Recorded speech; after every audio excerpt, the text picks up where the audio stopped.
Hello, good morning, good afternoon, welcome. I'm very pleased to be joined by Dr. Hadi Moztarzadeh. Dr. Hadi is a member of the Advanced Propulsion Centre, doing a lot of work in the automotive sectors for a number of years, and he's also involved in the advanced, I think, catapult, looking at sustainable transport systems, specifically in the UK. So welcome, Dr. Hadi, and thank you for joining me.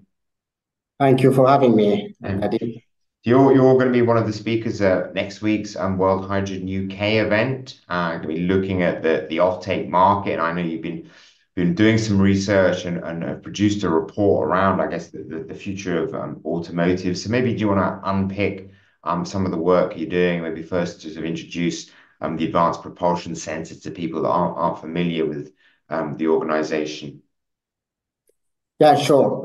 So I head up the technology trends team at the APC, Advanced Propulsion Centre UK. APC is a joint venture between UK automotive industry via Automotive Council and the UK government, with the mission to facilitate and to accelerate the transition of the auto industry to net zero. As the head of technology trends team, I look after our insight and foresight portfolio, our quarterly demand report, and our Automotive Council roadmaps portfolio, which looks into trends and drivers for automotive industries, technologies, and systems in the future. Yeah, and obviously, yeah, you've been producing reports and obviously looking at hydrogen's role in the the net zero environment and sort of decarbonising automotive. So maybe do you want to unpick some of the outcomes from your research and the report that you produced? Yeah, of course, sure. So yes, from APC point of view, we are very technology agnostic. We support innovation in all sorts of propulsion technologies for the future of for the net zero automotive industry. As such, we are supporting battery electric vehicles and battery propulsion technologies, as well as hydrogen-based technologies, hydrogen fuel cell, and in some cases, hydrogen ICE, hydrogen internal combustion engines for some of the automotive segments. And we look into supporting technologies and strategic technologies like electric motors, like power electronics, lightweighting technologies, as well as thermal propulsion systems. So we support all of these technologies to help facilitating and accelerating the sector's journey to decarbonisation. And what is the sort of role that you see hydrogen playing in the automotive sector? And indeed, do you see it playing a role in the automotive sector first, and where is it best applied? I think so. Yes, I believe so. I think the future of automotive industry holds potential for both hydrogen fuel cell vehicles and hydrogen internal combustion engines. Each of them with its own set of advantages and challenges, but obviously there is a role for hydrogen-powered vehicles in the future. We think that, well, obviously the light-duty vehicle and passenger cars, they will be based on battery electric solutions in the longer term. Batteries are becoming more and more available and becoming more cost-effective solutions for net zero cars in the future. But for heavy good vehicles and heavy duty vehicles, we see a role for hydrogen fuel cell and potentially for hydrogen internal combustion engines for those two segments and sectors. Yeah, and why is that? What is the advantage they have with the heavier vehicles? Well, it's because first it's because of the type of journeys and the ownership model those vehicles have, which is not usually privately owned vehicles, but owned by fleet operators. So they have more control on refueling and on operating those vehicles. as well as the type of the range, longer range requirements.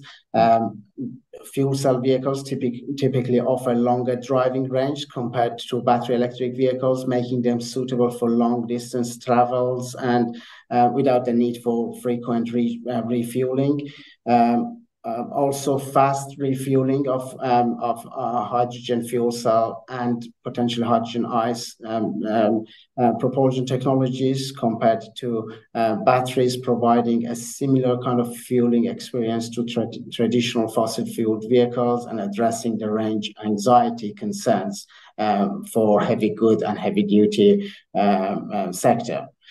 Also, the weight and the lighter weight of fuel cell systems than batteries, which can contribute to better overall vehicle efficiency and performance for heavy good and heavy duty vehicles. I think these three will contribute into a better role for hydrogen powered vehicles for heavy good and heavy duty. I mean, and how big is this sort of opportunity? Have you done any sort of study on the metrics or the amount of investment that's required, and what's the supply chain like? We've recently done an analysis of the UK supply chain opportunities with regard to transitioning the heavy good and heavy duty vehicles to net zero. We came up with a big number actually for in terms of supply chain opportunities across the board for different technologies. We came up with £2.4 billion of supply chain opportunities in the UK for transitioning of the heavy good, heavy duty sector towards net zero. Out of that 2.4, we looked at different, obviously, technologies and different solutions, from battery electric solutions to electric drive units to DC-DC converters, and of course, hydrogen fuel cell and hydrogen storage, hydrogen tanks, basically. Yeah. So, and it was interesting to see that out of that £2.4 billion supply chain opportunities we identified throughout that study, 890 million goes to fuel cell systems, and the supply chain for that could contribute a lot into that opportunity, as well as £130 million opportunity for hydrogen storage and hydrogen tanks as part of that mix. Yeah, and in terms of the companies in this sector, are there many players looking at this area? What is the landscape like? Yeah, we looked at the ecosystem, the hydrogen ecosystem in the UK, and we identified 250 players across the UK in this ecosystem, from business models and business industry to research and technology organizations and academia and R&D sector, to hydrogen production and hydrogen distribution players. So 250 players across the UK with a strong presence in R&D and in research side, which is an advantage for the UK. How we commercialize and how we harness the innovation and the R&D coming from that sector into commercial landscape, that's the question. How we provide the underpinning infrastructure for the development and deployment of these technologies at auto industry at scale. That's the big question for the sector. Yeah, I mean, that's probably the key challenges that we were saying in terms of actually, you've got a lot of the technology, but it's about rolling out the supply chain, or sorry, rolling out the supply of the fuel in terms of hydrogen specifically. That's going to be the challenge. That is correct, yes. So having reliable refueling infrastructure for hydrogen-powered vehicles is the main concern at the moment. Currently, as of 2024, we have less than 10 refueling stations across the UK. And we would need a lot more to respond to that, to the forecast we made throughout that report. we believe by 2035, the heavy good vehicles and heavy duty segment could contribute around 50% of the sector will be served by battery electric vehicle, but around 20 to 25% by fuel cell, hydrogen fuel cell solution, and again around 20 to 23% by net zero ICE, if you like, and big chunk of that net zero ICE is based on hydrogen ICE technologies. Right. And what in between the ICE and internal combustion engines versus fuel cells, what are some of the advantages, disadvantages, and why would someone go for an internal combustion engine powered by hydrogen as opposed to a fuel cell? That's a very good question, actually. Mm. I think the main kind of opportunity around hydrogen internal combustion engines is utilization of existing infrastructure, because hydrogen ICE vehicles can utilize existing refueling infrastructure and can use basically existing manufacturing infrastructure which exists for ICE technologies today.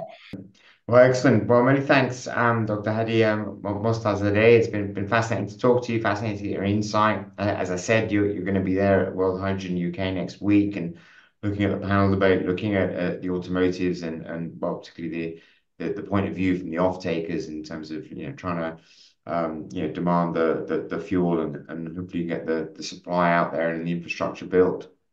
Yeah, looking forward to next week, Nadeem. And yes, it's actually really great to have mobility as part of that discussion next week. So yeah, looking forward to it. Excellent. Well, many thanks. Take care, and we look forward to seeing you next week. Thank you. Cheers. Take care. Bye bye.